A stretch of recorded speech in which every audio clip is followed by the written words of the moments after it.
சின்ன மருமகள்ல அடுத்து என்ன நடக்க போகுது அப்படின்னு பார்த்தீங்கன்னா, இங்க பார்த்தா சேது வந்து டாக்டர்லாம் கூட்டிக்கிட்டு, தமிழையும் கூட்டிக்கிட்டு எங்க வீட்டுக்கு வர்றாரு.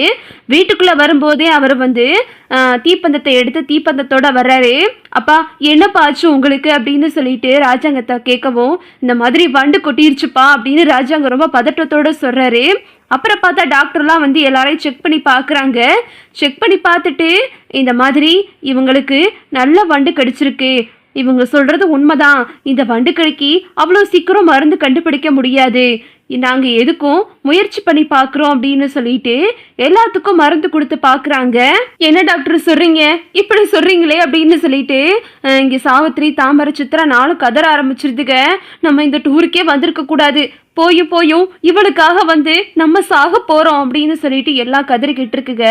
தமிழ் சொல்றாங்க, மேம் என்ன மேம் இப்படி சொல்றீங்க, இதுக்கு மாத்து மருந்து கிடையாதா அப்படின்னு சொல்லிட்டு கேட்கும்போது அந்த கிராமத்தால் சொல்றாங்க, அம்மா இதுக்கு மாத்து மருந்தெல்லாம் இருக்கு, ஆனா அது ரொம்ப தூரத்துல இருக்குமா, அதை கண்டுபிடிக்க போனவங்க யாருமே இது நாள் வரையும் திரும்பி வந்ததே இல்லைம்மா. அது பெரிய காட்டுக்குள்ள ரொம்ப தூரத்துல அந்த மருந்து இருக்குமா, அது யாராலையும் எடுக்க முடியாதுமா அப்படின்னு அவர் சொன்னவும், உடனே டாக்டர்லாம் வந்து அவங்க கிட்ட இருக்கிற மருந்தெல்லாம் கொடுத்து பார்க்குறாங்க. இங்கே பார்த்தா சாவித்திரி, சித்ரா, தாமரை 4 பேத்துக்குமே குணமாகிருது. ஆனால் ராஜாங்கத்துக்கு மட்டும் இன்னும் குணமாகவே இல்லை. ராஜாங்கத்துக்கு கொடுத்து பார்க்குறாங்க, ராஜாங்கத்துக்கு எந்த ரியாக்ஷனுமே இல்லை. உடனே டாக்டர் சொல்கிறாங்க, ஒருவேளை இவருக்கு ஏஜ் அதிகமாக இருக்கிறதுனால நம்ம கொடுக்குற மருந்து ஒத்துக்கிறலையோ அப்படின்னு சொல்லிட்டு டாக்டர்லாம் பேசிக்கிட்டு இருக்காங்க. உடனே சேது சொல்கிறாரு, அந்த மாத்து மருந்து எங்கே இருந்தாலும் நான் கொண்டு வரேன் டாக்டர் அப்படின்னு சொல்லிட்டு சேது சொல்லவும், ஆமாம் அந்த மருந்து இருந்தால் மட்டும்தான் இப்போது அமைச்சர் ஐயாவை நம்ம காப்பாற்ற முடியும் அப்படின்னு சொல்லிட்டு டாக்டர் சொல்கிறாங்க. உடனே தமிழ் சொல்கிறாங்க, நானும் வர்றேங்க உங்க கூட அப்படின்னு சொல்லிட்டு தமிழ் சொல்லவும், இங்கிட்ட பார்த்தா அப்பத்தா வந்து, என்னையா ரசங்கம் இப்படி ஆகிப்போச்சு, இந்த வீட்டோட தூணே நீதான், உனக்கு இப்படி ஆகும் நான் நினைக்கிச்சு கூட பார்க்கலையா அப்படின்னு சொல்லிட்டு அப்பத்தா ஒரு பக்கம் அழுதுகிட்டு இருக்காங்க. தமிழ் சொல்கிறாங்க, அம்மாச்சி அழுகாதீங்க அம்மாச்சி, நான் இருக்கேன், நான் மாமாவோட உசுரை எப்படியாவது காப்பாத்துறேன் அப்படின்னு சொல்லிட்டு தமிழ் சொல்லிக்கிட்டு இருக்காங்க. அங்க உள்ளவங்கலாம் சொல்றாங்க, நீங்க தாமதிக்க தாமதிக்க இவரோட உசுருக்கு ரொம்ப ஆபத்து அப்படின்னு சொல்லும்போது உடனே வந்து டாக்டர் சொல்றாங்க, நீங்க இவரையும் கூட்டிட்டு போங்க, நாங்க இப்போதைக்கு இவருக்கு மருந்து கொடுத்து அனுப்புறோம், நீங்க இவரையும் கூட்டிட்டு போய் அங்க வச்சு கொஞ்சம் கூட தாமதிக்காம அந்த மருந்தெல்லாம் கொடுங்க அப்படின்னு சொல்லிட்டு டாக்டர் சொல்றாங்க. உடனே வந்து சாவித்திரி வந்து, தமிழ் தமிழ் நாங்க பண்ணதெல்லாம் எதுவும் மனசுல வச்சுக்கிறத தமிழ், எங்களுக்கும் மருந்து கொண்டுட்டு வா தமிழ், நாங்க உன்னை நம்பிதான் இருக்கோம், எங்களெல்லாம் மன்னிச்சிருமா அப்படின்னு சொல்லிட்டு சாவித்திரியெல்லாம் கதறிக்கிட்டு இருக்கு. உடனே தமிழ் சொல்கிறாங்க, நான் இருக்கேன் அப்படின்னு சொல்லிக்கிட்டு இருக்காங்க. சேது சொல்கிறாரு, நீ எதுக்கு வர்ற, உன்னால் முடியாது, வயிற்றுல புள்ளையை வச்சுக்கிட்டு கால் வேற உனக்கு இப்படி இருக்கும்போது எப்படி வர முடியும் உன்னால் அப்படின்னு சொல்லிட்டு சேது கேட்குறாரு. இல்லைங்க, நான் உங்களை தனியாக அனுப்ப மாட்டேன், மாமாவுக்கும் மாமாவோட உசுரை நான் காப்பாற்றுறேன் அப்படின்னு சொல்லிட்டு தமிழ் வந்து ஒரு முடிவெடுக்கிறாங்க. அப்புறம் பார்த்தா இங்கே டாக்டர்லாம் சொல்கிறாங்க, ஆமாம் சார் நீங்கள் அவங்கள கூட்டிகிட்டு போனதா நல்லது, அந்த பொண்ணு டாக்டருக்கு படிச்சிருக்கிறதுனால ஏதோ அந்த மருந்து சம்மந்தப்பட்ட விஷயம்லாம் அந்த பொண்ணுக்கு தெரியும், நீங்கள் கண்டிப்பாக கூட்டிகிட்டு போங்க அப்படின்னு டாக்டர்லாம் சொல்லிக்கிட்டு இருக்காங்க. சரின்னு சொல்லிட்டு ராஜாங்கம், சேது, அப்புறம் தமிழ் 3 பேருமே காட்டுக்குள்ளே போகிறாங்க. ராஜாங்கம் ரொம்ப வழியோட தான் உள்ளே போகிறாரு. அவருக்கு ஒரு மாதிரியா இருக்கு. அப்பா நீங்க எதனாலும் என்கிட்ட சொல்லுங்கப்பா அப்படின்னு சொல்லிட்டு ராஜாங்க சொல்லிக்கிட்டு இருக்காரு. தீபந்தத்தோட போறாங்க. இங்க பார்த்தா எல்லாரும் பூஜை பண்ணி சாமியை கும்பிட்டுக்கிட்டு இருக்காங்க. நீதான் இந்த 3 உசுரை நல்லபடியா கொண்டாந்து சேர்க்கணும் அப்படின்னு சொல்லிட்டு சாமியை கும்பிட்டுக்கிட்டு இருக்காங்க.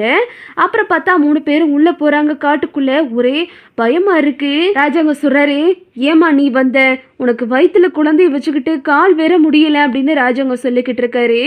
இல்லை மாமா நான் வந்தே தீருவேன் அப்படின்னு தமிழும் சொல்லிட்டு உள்ளே போயிட்டாங்க 3 பேரும். அங்கே போயிட்டு ஒரே வந்து விலங்குகள் சத்தமாக கேட்க ஆரம்பிச்சிருது. ரொம்ப பயப்படாதீங்க, கூடயே வாங்க அப்படின்னு சொல்லிட்டு சேது சொல்லிக்கிட்டு இருக்காரு. தமிழ் கையை சேது பிடிச்சிருக்காரு. ராஜாங்க கையவும் சேது பிடிச்சி கூட்டிகிட்டு போகிறாரு. தமிழ் தீப்பந்தத்தை பிடிச்சிட்டு உள்ளே போய்கிட்டு இருக்காங்க. அப்புறம் பார்த்தா எல்லாருமே வந்து ரொம்ப முடியல, கொஞ்சம் கீழே உட்காந்துக்கிருவோமா அப்படின்னு தமிழ் கேட்குறாங்க. சரின்னு சொல்லிட்டு 3 பேரும் உட்காந்துருக்காங்க. அங்கே உட்காந்துருக்கும் போது திடீர்னு பார்த்தா ஒரு காட்டெருமை வந்துடுது. அந்த மிருகம் வரதை பார்த்துட்டு ராஜவங்க எல்லாம் ரொம்ப பயப்பட ஆரம்பிச்சிடுறாங்க. சேது வந்து அந்த தீப்பந்தத்தை காமிச்சு அந்த மாடை விரட்ட ஆரம்பிச்சிடுறாரு. தமிழை குத்த வருது. நல்ல வேளை கடைசி நொடியில் தமிழை காப்பாற்றி சேது வேற பக்கம் கூட்டிகிட்டு போயிடுறாரு. 3 பேரும் ஒரு இடத்துல போய் உட்காந்துருக்காங்க. அப்புறம் போயிட்டு அவங்களுக்கு ஒரு மாதிரி பசிக்க ஆரம்பிக்குது. எல்லாரும் சாப்பிட்டுக்கிட்டு இருக்காங்க. அப்புறம் பார்த்தா ராஜங்க சொல்கிறாரு, ஐயா சேது, இங்கே ஏதோ யானைங்கள் சத்தமாக கேட்குது அப்படின்னு சொல்லும்போது சேதுவுக்கு பயமாகிருது. மாமா, ஏற்கனவே நாங்கள் யானைக்கிட்ட மாட்டினோம் ஒரு தடவை அப்படின்னு சொல்லிட்டு தமிழும் சொல்கிறாங்க. சரி வாங்க, நம்ம ஏதாவது ஒரு பள்ளமா பார்த்து கீழே உட்காந்துருவோம் அப்படின்னு சொல்லிக்கிட்டு இருக்காங்க. சரின்னு சொல்லிட்டு 3 பேரும் ஒரு பள்ளத்துக்குள்ளே போய் உட்காந்துக்கிறாங்க. கரெக்டாக அந்த யானை வருது. யானை வந்து ஏதோ மனுஷங்க வாடை அடிக்குதுன்னு சொல்லிட்டு சுற்றி சுற்றி தேடுது. ஆனால் நல்ல வேளை அவங்க கண்ணுக்கு தெரியல. யானை அந்த பக்கமாக போனதுக்கப்புறம் தமிழ் சேதும் ராஜாங்க 3 பேருமே போகிறாங்க. போகிற வழியில் யாரோ ஒரு சித்தர் உட்காந்துருக்க மாதிரி அவங்க கண்ணுக்கு தெரியுது. யாரோ அங்கே உட்காந்துருக்காங்கப்பா அப்படின்னு சொல்லிட்டு ராஜாங்க சொல்லவும் 3 பேரும் அங்கே போகிறாங்க. எங்கே போகிறீங்க? உசுரை காப்பாற்றுறதுக்காக அங்கே போய் மாற்று மருந்து எடுக்க போகிறீங்களா அப்படின்னு அவர் கேட்கவும், ஆமாங்கய்யா, எங்களுக்கு இந்த மாதிரி நாங்கள் ஊருக்கு வந்தோம். வந்த இடத்துல எங்களுக்கு இந்த மாதிரி அந்த ராட்சத்தை வண்டு கடிச்சு நாங்கள் உயிருக்கு போராடிக்கிட்டு இருக்கோம் அப்படின்னு சொல்லும்போது, ஓ, வயிற்றில் வளர்கிற குழந்தனால உங்களை வீட்டில் ஒரு பெரிய உசுருக்கு ஆபத்து இருக்குது. அது மட்டும் இல்லாமல் நீ ஒத்த குழந்தைய சுமக்கலை, 2 குழந்தைய சுமக்கிற அப்படின்னு சொல்லிட்டு அவர் சொன்னதும் இதை கேட்டுட்டு ராஜாங்கம் சேது தமிழ் 3 பேத்துக்குமே அதிர்ச்சியாக இருக்கு. என்ன புதுசாக பார்க்குற மாதிரி பார்க்குறீங்க? ஓ, வயிற்றில் வளருது 2 புள்ளமா அப்படின்னு அந்த சித்தர் சொல்கிறாரு. இதை கேட்டதுமே தமிழுக்கு அதிர்ச்சி ஆகிருது. ரொம்ப சந்தோஷமாகவும் ஆகிருது. இந்த 2 குழந்தையும் சனிச்ச நேரம் கொஞ்சம் சரியில்லை, அதனால தான் உங்களுக்கு இந்த மாதிரி பிரச்சனையெல்லாம் வந்துக்கிட்டு இருக்கு. ஆனால் இதை கடந்துட்டீங்க அப்படின்னா உங்களுக்கு இனி நடக்க போகிறதெல்லாம் நல்லதாகவே நடக்கும். ஆனால் இதிலிருந்து தப்பிக்கிறது அவ்வளோ சுலபம் இல்லதாயி அப்படின்னு சொல்லிட்டு அவர் சொல்லிக்கிட்டு இருக்காரு. இதை கேட்டதுமே தமிழுக்கு வந்து ஒரு மாதிரி பதட்டம் ஆகிருது. உடனே அவர் சொல்கிறாரு, இந்தாம்மா, இதை நீ வச்சுக்க. இதை வந்து வச்சுக்கிட்டு உனக்கு ஏதாவது ஆபத்து வரும்போது இதை பிடிச்சி மனசில் நினச்சிட்டு அப்படின்னா உனக்கு வந்து ஆபத்தெல்லாம் காணாமல் போயிடும் அப்படின்னு சொல்லிட்டு அவர் ஒரு மந்திர கயிறை கொடுக்குறாரு தமிழ்கிட்ட. இதை தமிழ் வாங்கிட்டு சரிங்கய்யா அப்படின்னு சொல்லிட்டு ரொம்ப நின்றுக்கிட்டு இருக்காங்க. எந்த பக்கம் போகிறதுன்னு தெரியலையா, நீங்கள் இந்த பக்கம் போங்க அப்படின்னு சொல்லிட்டு அவர் வரி சொல்கிறாரு. 3 பேரும் சேர்ந்து ரொம்ப தூரம் போகிறாங்க.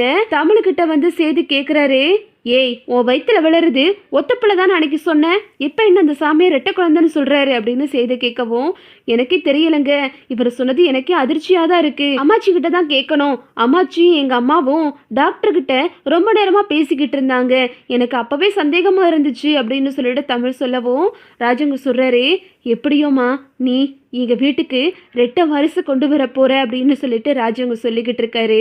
சேது வந்து ஒரு மாதிரியாக பார்க்குறாரு. தமிழுக்கு வந்து அந்த சாமியார் சொன்னதை நினச்சிக்கிட்டே போகிறாங்க. இதுதான் அடுத்தடுத்து நடக்க போகுது. ஓகே விவோஸ், இந்த வீடியோ உங்களுக்கு பிடிச்சிருந்தா லைக் பண்ணுங்கள், ஷேர் பண்ணுங்கள், மறக்காமல் நம்ம சேனலை சப்ஸ்கிரைப் பண்ணிக்கங்க. தேங்க்ஸ் ஃபார் வாட்சிங்.